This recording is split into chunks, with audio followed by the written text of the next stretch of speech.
சக்தி. இயற்கையை செயற்கையாக மாற்றலாம், செயற்கையை இயற்கையாக மாற்ற முடியாது. வைக்கோலை கொண்டு கன்று குட்டி போல செய்து காட்டி பசுவிடம் பாலை கறக்கிறார்கள். அவ்வாறு ஏமாற்றி கறந்தாலும் பசு அந்த வைக்கோல் கன்று குட்டியை பாசமாக நக்கிக் கொண்டிருக்கிறது. அதுபோலவே பிள்ளைகள் எவ்வளவு துடுக்குத்தனமாக இருந்தாலும் அவர்களிடம் ஒரு தாய் தன் பாசத்தை செலுத்துகிறாள். அனல், காற்று, ஆகாயம் என்ற இயற்கையின் வெளித்தோற்றம் தெரியுமே தவிர அதன் உள்ளே உள்ள உயிர்த்தன்மை தெரியாது. தாய் பறவையிடம் குஞ்சு இருக்கும் வரைதான் குஞ்சுக்கு பாதுகாப்பு. வெளியில் பறந்தால் அழிவுதான் உண்டாகும். எப்போது பூகம்பம் வரும், எப்போது புயல் வரும், எப்போது சுனாமி வரும் என்று பறவைகளுக்கும் விலங்குகளுக்கும் முன்கூட்டியே தெரியும். உடனே அவை தங்களை பாதுகாத்து கொள்ளும். ஆனால் மனிதனுக்கு அபாய அறிவிப்பு தெரிந்தும் தன்னை பாதுகாத்து கொள்வதில்லை. காய்க்காத மரத்திற்கு பந்த பாசம் கிடையாது, காய்க்கும் மரத்திற்கு பந்த பாசம் உண்டு. ஒரு பக்கம் மழை அதிகமாக பெய்து அழிவை உண்டாக்கும், இன்னொரு பக்கம் குறைவாக பெய்து அழிவை உண்டாக்கும். விவசாயத்தில் குறுகிய கால பயிர்களை வைத்து பிழைக்க வேண்டிய நிலைமைகள் ஏற்படும். மண்பாண்டம் மண்ணில் உற்பத்தியாகி மண்ணிலேயே அழிந்து விடுகிறது. அதுபோல உங்களாலேயே உங்களுக்கு அழிவு நேர்கிறது. அது ஏன் அப்படி, இது ஏன் இப்படி என்று சதா மூளை வேலை செய்வதாலேயே பல நோய்கள் உண்டாகின்றன. வானத்தில் சிறிய பறவைகள் முதல் பெரிய பறவைகள் வரை பறக்கின்றன. சிறிய பறவைகள் அதிக நேரம் பறக்கும், பெரிய பறவைகள் அதிக நேரம் பறக்காது. பறவை இனத்தில் வேறுபாடு இருப்பது போல மனித இனத்திலும் வேறுபாடுகள் உள்ளன. மனித இனத்தில் இனவெறி, சாதிவெறி, மதவெறிகள் உள்ளன. மனித இனமெல்லாம் ஒன்று என்று ஆறறிவு பெற்றதாக சொல்லிக் கொள்ளும் மனிதன் உணர்வதில்லை. காய்த்த மரம்தான் கல்லடிப்படும் என்பார்கள். அந்த மரத்தில் கசப்பான காய்களும் உண்டு, துவர்ப்பான காய்களும் உண்டு. வீடும் காடும். வீடு விடுபட்டு விடை கொடுப்பது, ஆனால் இடம் கொடுப்பது சுடுகாடுதான். அம்மா உடலையும் உள்ளத்தையும் நன்றாகவை என்று வேண்டிக் கொள்ள வேண்டும். செவ்வாடை கூட்டம் தர்மத்திற்கும் தொண்டிற்கும் பெயர் பெற்றவர்கள் என்ற பெயரை வாங்கி கொடுத்து விட்டேன்.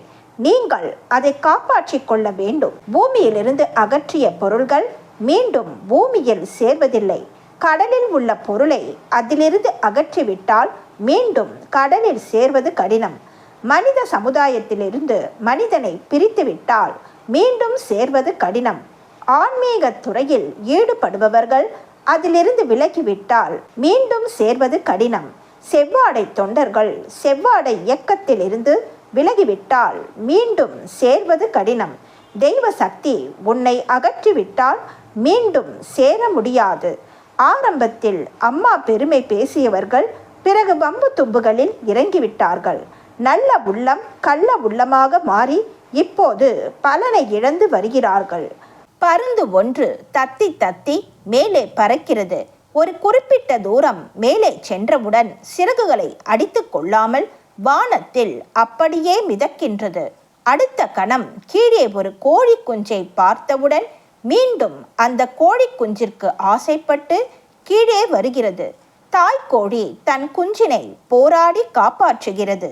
ஏமாந்த பருந்து மீண்டும் மேலே பறப்பதற்கு சிரமப்படுகிறது.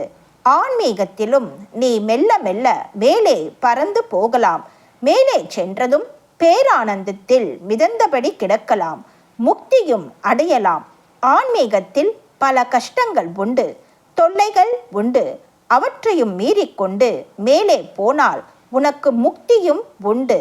அதை விட்டுவிட்டு கோழி குஞ்சிற்கு ஆசைப்படும் பருந்து போல பந்த பாசம் காரணமாக நீ அடிக்கடி கீழே இறங்கினால் மீண்டும் கஷ்டப்பட்டுதான் மேலே போக வேண்டும். தரைக்கு வந்துவிட்டு மேலே போக பருந்து எவ்வளவு சிரமப்படுகிறதோ அந்த அளவிற்கு நீயும் மேலே போவதற்கு அதிகமாக சக்தியை செலவழிக்க வேண்டியிருக்கும். அந்த பருந்து போல மேலே சென்று மிதப்பதற்கு மட்டும் முயற்சி செய். அந்த பருந்து போல கோழி குஞ்சிற்கு ஆசைப்பட்டு கீழே இறங்கி வராதபடி பார்த்துக்கொள். ஆன்மீகத்திற்கு வந்துவிட்டு செவ்வாடை அணிவது போல அணிவது, கும்பிடுவது போல கும்பிடுவது என்கிற பாவனைகளை எல்லாம் என்னிடம் வைத்து கொள்ளாதே. ஆன்மீகத்தில் பாவனை செய்தால் அதனுடைய பயனை நீ அனுபவித்துத்தான் ஆக வேண்டும். என்னிடம் பாவனை பண்ணாதே. உண்மை உணர்வோடு நடந்து கொள். அம்மாவிற்கு இதெல்லாம் தெரியாது என்று எண்ணிக்கொள்ளாதே. நீ எங்கிருந்து கொண்டு எதை செய்தாலும் அம்மாவிற்கும் தெரியும், அடிகளாருக்கும் தெரியும். உலகத்தின் எந்த மூலையில் இருந்து கொண்டு எதை செய்தாலும் எதை சொன்னாலும் அது அடிகளாருக்கும் தெரியும், அம்மாவிற்கும் தெரியும் என்பதை மறவாதே. தண்ணீரில் மூழ்குகிற போது மூச்சு அடைக்கிறது, காற்றடைப்பு ஏற்படுகிறது. அதுபோல ஆன்மீகத்திலும் உங்களுக்கு பந்த பாசங்களால் அடைப்பும் ஆபத்தும் ஏற்படுகின்றன. இளம் வயதில் சந்தர்ப்ப சூழ்நிலைகளால் ஆன்மீக ஈடுபாடு வரவில்லை என்றாலும் என்னிடம் வந்து சேர்ந்து விட்டீர்கள். இப்போதாவது அதை உணர்ந்து ஆன்மீகத்தில் ஈடுபாடு கொள்ளுங்கள். ஆன்மீகத்தில் ஈடுபடுவதால் உங்கள் உள்ளம் சுத்தமடைகிறது. உள்ளத்தை அடக்குவதற்குரிய சக்தியும் ஏற்படுகிறது. நாளைய உலகம் ஆன்மீக உலகம். ஆன்மீகத்தில் ஒழுக்கமும் கட்டுப்பாடும் அவசியம். அன்னையின் அருள் வாக்கு. தினமும் காலையில் படுக்கையை விட்டு எழுந்திருக்கும் போதும் இரவு படுத்து உறங்கச் செல்லும் போதும் அன்னையை பிரார்த்தனை செய்யும் பழக்கம் நமக்கு வர வேண்டும். எல்லோரும் பிரார்த்தனை செய்யலாம். எல்லையில்லாத கருணை கடலே, எங்கள் அம்மாவே, தாயே பராசக்தி, நீ எங்கள் மீது காட்டுகின்ற எல்லையில்லாத அன்பிற்கு எங்கள் இதயம் கனிந்த நன்றிகள் உரித்தாகுக. எங்களை முழுமையாக உன்னிடம் அர்ப்பணித்து விட்டோம். உன் விருப்பப்படி எங்களை வழிநடத்து. எக்காலத்தும் எவ்வித தடையுமின்றி ஒருமுக சிந்தனையுடன் உன்னை நன்றாக வழிபடவும் தொண்டு செய்யவும் தியானம் செய்யவும் எங்களுக்கு ஆற்றலை கொடு. நின்னருளை எங்களுக்கு தந்தருள்க. அவ்வருள் எங்களுக்கு என்றென்றும் நிலைத்திருக்க அருள் புரிக. ஓம் தீயன செய்யினும் பொறுப்பாய் போற்றுவோம். ஓம் தாயாய் இருந்தமை காப்பாய் போற்றுவோம். எந்த நேரமும் மனதில் உச்சரிக்க வேண்டிய மந்திர வாக்கியம் ஓம் சக்தி அம்மாவே சரணம் அம்மா.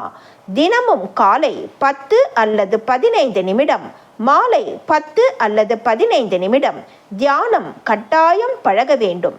நம் குழந்தைகளுக்கு தவறாமல் மூல மந்திரம் சொல்லிக் கொடுத்து காலையும் மாலையும் அம்மாவை வழிபட கற்றுக் கொடுக்க வேண்டும். நம் குழந்தைகள் கழுத்தில் எப்போதும் அம்மாவின் டாலரை அணிவித்து இருக்க வேண்டும். நம் குழந்தைகளுக்கு அம்மா டாலரை அணிவித்து அவர்கள் மூல மந்திரம் சொல்லும்படி பழக்கிவிட்டால் போதும். அவர்களை பற்றிய அதிக கவலை நமக்கில்லை. ஆன்மா என்னும் பாத்திரத்தை சுத்தமாக வைத்து கொள்ள வேண்டும். உங்கள் மனத்தில் எப்போதும் ஆன்மீக அலைகளே எழுந்தபடி இருக்க வேண்டும். வாழ்க்கை வசதி, பந்த பாசம், குழந்தைகள் என்கிற ஆசை அலைகளே தோன்றியபடி இருந்தால் ஆன்ம அலைகள் எடுபடுவது இல்லை. ஊருக்கு ஒரு ஆன்மீகவாதியும் வீட்டிற்கு ஒரு ஆன்மீகவாதியும் உருவானால் மட்டும் போதாது. எல்லோருமே ஆன்மீகவாதியாக மாறினால்தான் நாட்டில் அமைதி கிடைக்கும். 2 மனங்களும் ஒன்றுபட்டால்தான் அமைதி கிடைக்கும். நாளைய உலகம் ஆன்மீக உலகம் என்று ஆரம்பத்திலிருந்தே சொல்லி வருகிறேன். அதற்கு ஏற்ற சூழ்நிலைகளையும் வளர்ச்சி பணிகளையும் நீங்கள் திட்டமிட்டு செய்ய வேண்டும். அன்னையின் அருள் வாக்கு. Please share and subscribe. Om Sakthi.